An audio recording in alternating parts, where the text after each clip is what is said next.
Hello dear student, welcome back to the lecture series of digital electronics. आज के इस video में हम कोड कन्वर्टर के बारे में डिस्कस करने वाले हैं। कोड कन्वर्टर बेसिकली एक ऐसा कॉम्बिनेशनल सर्किट है जो कि एक तरह के कोड को दूसरे टाइप के कोड में कन्वर्ट करता है, जिसमें BCD कोड, XS3 कोड या ग्रे कोड हो सकता है। ओके, तो इसी कोड कन्वर्टर की जो कॉम्बिनेशनल सर्किट होती है वो किस तरह से डिज़ाइन होती है, उसे स्टेप बाय स्टेप हम एक एग्जांपल के फॉर्म से डिस्कस करने वाले हैं। ओके, तो फॉर एग्जांपल हम कोई एक कॉम्बिनेशनल सर्किट डिज़ाइन करना चाहते हैं जो कि आपको 4 बिट बाइनरी से BCD में कन्वर्ट करके दे। ओके, तो जो भी आपके पास 4 बिट बाइनरी नंबर है, इसको अगर आपको 4 बिट BCD में कन्वर्ट करना है तो यहाँ पे जो नंबर होता है, फॉर एग्जांपल 0, तो 0 का BCD क्या होगा? 0 का BCD होगा 0 0 0 0, क्योंकि जब हम BCD कोड कन्वर्ट करते हैं, BCD में कन्वर्ट करते हैं तो हम 8421 का जो कोड है इसे इस्तेमाल करते हैं। ओके, और जो 0 है इसको अगर आपको 4 बिट बाइनरी में कन्वर्ट करना है तो हम इस तरह से 0 0 0 से रिप्रेजेंट कर सकते हैं। तो हमने BCD में देखा था कि BCD से हम सिर्फ 0 to 9 ही इंडिकेट कर सकते हैं।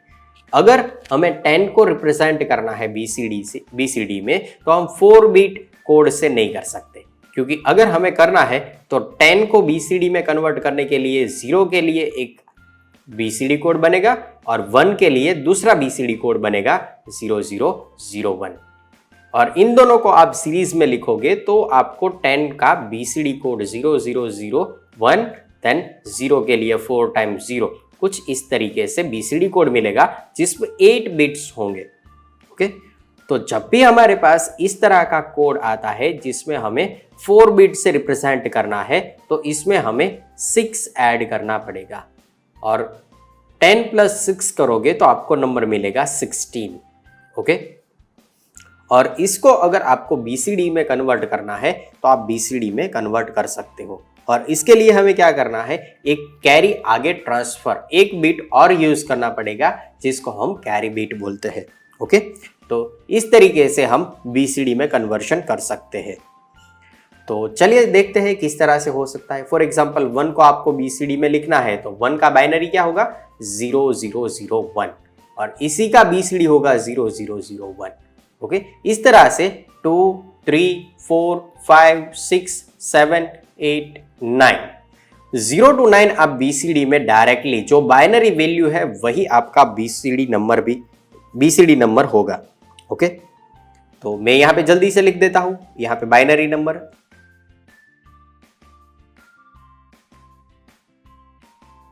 इस तरीके से आप 0 to 9 BCD में डायरेक्टली जो बाइनरी नंबर है वही BCD कोड लिख सकते हो। लेकिन जब भी आप 9 से ऊपर जाते हो, यानी कि फॉर एग्जांपल 10 को मुझे बाइनरी में इंडिकेट करना है तो 10 का बाइनरी होगा 1 0 1 0, लेकिन BCD में हम 10 को डायरेक्टली रिप्रेजेंट नहीं कर सकते, इसलिए हम क्या करेंगे, जो एक एक्स्ट्रा बीट है इसे हम एक्स्ट्रा इंडिकेट करेंगे और 0 के लिए 0 0 0 0 इस तरह से होगा। ओके, नेक्स्ट 11 को अगर हमें बाइनरी में इंडिकेट करना है तो होगा 1 0 1 1, और इसी को अगर हमें BCD में कन्वर्ट करना है तो BCD इसका होगा 1, एंड 1 के लिए 0 0 0 1। A1 है, ये यही जो फर्स्ट डिजिट है इसका BCD है। ओके, यहाँ पे भी A वाला 1 है, और इस 0 का BCD है 0 0 0, और इस 1 का है 0 0 0 1। इसी तरीके से 12 13 14 15 के लिए आप लिख सकते हो। किस तरह से देख लेते हैं। 12 के लिए 1 1 0 0, 13 के लिए 1 1 0 1, 14 के लिए 1 1 1 0, और 15 के लिए 1 1 1 1। 4 बिट बाइनरी में हम इससे आगे नहीं लिख सकते। इससे आगे अगर आपको 16 के लिए लिखना है तो हमें 4 बिट की जगह पे 5 बिट बाइनरी कोड चाहिए।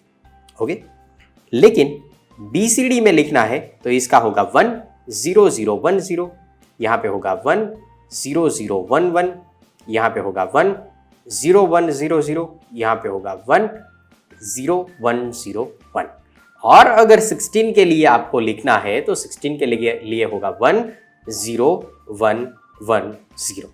ओके, इस तरह से हम आगे भी लिख सकते हैं, लेकिन हमें यहाँ पे रिक्वायरमेंट नहीं है क्योंकि हमारे पास ओनली 4 बिट बाइनरी नंबर है और इसी बाइनरी नंबर को हमें बीसीडी में कन्वर्ट करना है। तो हम इस ट्रूथ टेबल की मदद से लिख सकते हैं। मैंने यहाँ पे ट्रूथ टेबल 16 बिट कॉम्बिनेशन के लिए लिख दिया है। ओके, और यहाँ पे जो बाइनरी कोड लिखा है ये बाइनरी कोड है B0 B1 B2 B3 और सिमिलरली जो BCD कोड है वो BCD कोड आपको मिलेगा D0 D1 D2 D3 और यहाँ पे एक और बीट है जो कि है D4।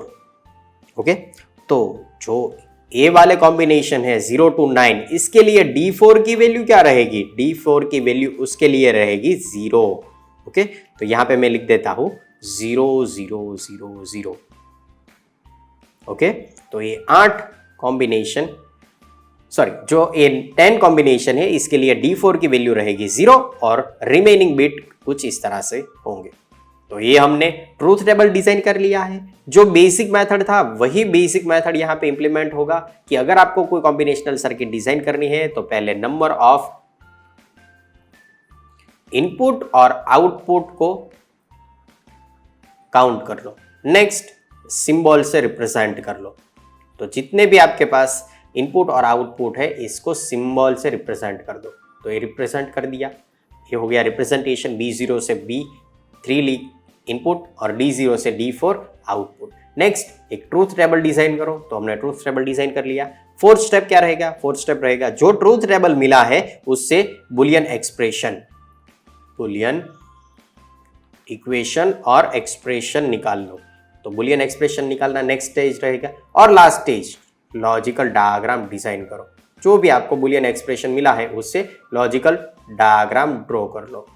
तो इस तरह से हम कॉम्बिनेशनल सर्किट की डिजाइन कर सकते हैं। तो इसके लिए हम क्या करेंगे, अभी हमें चाहिए बुलियन एक्सप्रेशन। तो बुलियन एक्सप्रेशन निकालने के लिए हम क्या करेंगे, D0 की जो कॉलम है इसके लिए एक के मैप डिजाइन करेंगे। D1 है इसके लिए एक के मैप डिजाइन होगा। D2 के लिए एक बुलियन एक्सप्रेशन निकलेगा, D4 एंड D5 के लिए। ओके, लेकिन यहां पे हमारे पास 5 आउटपुट सिग्नल है और इनपुट सिग्नल 4 है। तो के मैप किसका ड्रॉ करना है? हमें के मैप ड्रॉ करना है इनपुट्स के लिए। ओके, तो 4 इनपुट है तो के मैप आपका 16 का रहेगा और इसी 16 कॉम्बिनेशन से आपका एक आउटपुट और बुलियन एक्सप्रेशन और इक्वेशन बनेगा। तो जो बुलियन एक्सप्रेशन आपका रहेगा इसके लिए आपको अपने आप ही के मैप सॉल्व करना है। मैं आपको यहाँ पे डायरेक्टली लिख के दे देता हूँ कि फॉर एग्जांपल D0 को आप सॉल्व करोगे के मैप से तो आपको मिलेगा B0। D1 का बुलियन एक्सप्रेशन आपको के मैप से मिलेगा कुछ इस तरीके से, B3 then B2 then B1 complement plus B3 B1। Okay, D2 के लिए आपको मिलेगा B3 dash B2 plus B2 B1। D3 के लिए मिलेगा B3 B2 dash B1 dash और D4 के लिए आपको मिलेगा B3 B2 plus B3 B1। Okay, ये हो गए आपके बुलियन एक्सप्रेशन। अभी आपको क्या करना है, जो भी आपको बुलियन एक्सप्रेशन के मैप से मिलेंगे उसे आपको लॉजिकल डायग्राम में कन्वर्ट करना है। तो आपके पास यहाँ पे इनपुट सिग्नल्स कितने हैं? इनपुट सिग्नल्स आपके पास है 4 और इससे आपको आउटपुट सिग्नल 5 मिलने वाले हैं। ओके, तो मैं यहाँ पे जल्दी से ड्रॉ कर लेता हूँ। आपके पास एक इनपुट सिग्नल है B3 के लिए एक लाइन ड्रॉ कर लेते हैं। एक नॉट गेट से B3 कॉम्प्लीमेंट बना लेते हैं। तो यहाँ पे है B3 कॉम्प्लीमेंट। B2, तो B2 के लिए लाइन कुछ इस तरह से है और इसको एक नॉट गेट से B2 कॉम्प्लीमेंट में कन्वर्ट कर लेते हैं। यहाँ पे आएगा B1, ये हो गया B1 कॉम्प्लीमेंट और लास्ट रहेगा B0। तो B0 को आपको चाहिए तो B0 एक नॉट गेट से B0 कॉम्प्लीमेंट में कुछ इस तरीके से आपको मिल सकता है। ओके, अभी हमें क्या करना है, जो हमें यहाँ पे बुलियन एक्सप्रेशन मिले हैं, इस बुलियन एक्सप्रेशन की मदद से डायरेक्टली आउटपुट सर्किट ड्रॉ करनी है। तो B0 आपको आउटपुट में चाहिए तो D0 आपको आउटपुट में चाहिए तो D0 की वैल्यू क्या रहेगी, B0, यानी कि एक आपको डायरेक्टली मिल रहा है। B0 को आप डायरेक्टली कनेक्ट कर देते हो तो यहाँ पे आपको आउटपुट क्या मिलेगा, आउटपुट मिलेगा D0। नेक्स्ट D1 चाहिए तो D1 के लिए दो एंड गेट लगेंगे, एक फर्स्ट मिनटर्म के लिए, एक दूसरी मिनटर्म के लिए। यहाँ पे है B3, B2, B1 डैश, इसके लिए एक एंड गेट यूज करेंगे और इस एंड गेट में हमें कनेक्ट करने हैं B3 यहां से लगेगा, ओके। और चाहिए B2 तो B2 यहां पे है, ये हो गया B2। B1 कॉम्प्लीमेंट चाहिए तो B1 कॉम्प्लीमेंट यहां पे है, ये हो गया B1 कॉम्प्लीमेंट। नेक्स्ट है B3 डैश तो B3 डैश यहां से आपको मिलेगा तो ये हो गया B3 डैश। नेक्स्ट चाहिए B1 तो B1 आपका यहां से मिलेगा, ओके। ये दो एंड गेट हो गए, इन दोनों को हम और गेट से जोड़ लेंगे तो आपको आउटपुट मिलेगा D1। इसी तरीके से आपको दो और इक्वेशन निकालने हैं, ओके। तो नेक्स्ट है D2, ओके। D2 के लिए हमारे पास यहाँ पे इक्वेशन है B3 dash B2 plus B2 B1। तो इसके लिए हमें दो एंड गेट यूज करने पड़ेंगे, पहला एंड गेट, दूसरा एंड गेट। पहला मिनटर्म है जिसमें B3 डैश को यूज करना है और B2 को यूज करना है, तो यहाँ पे है B2। दूसरे मिनटर्म में B2 और B1,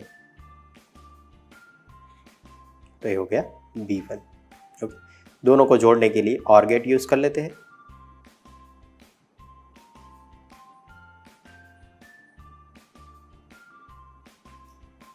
तो यहां पे आपका आउटपुट मिलेगा D2।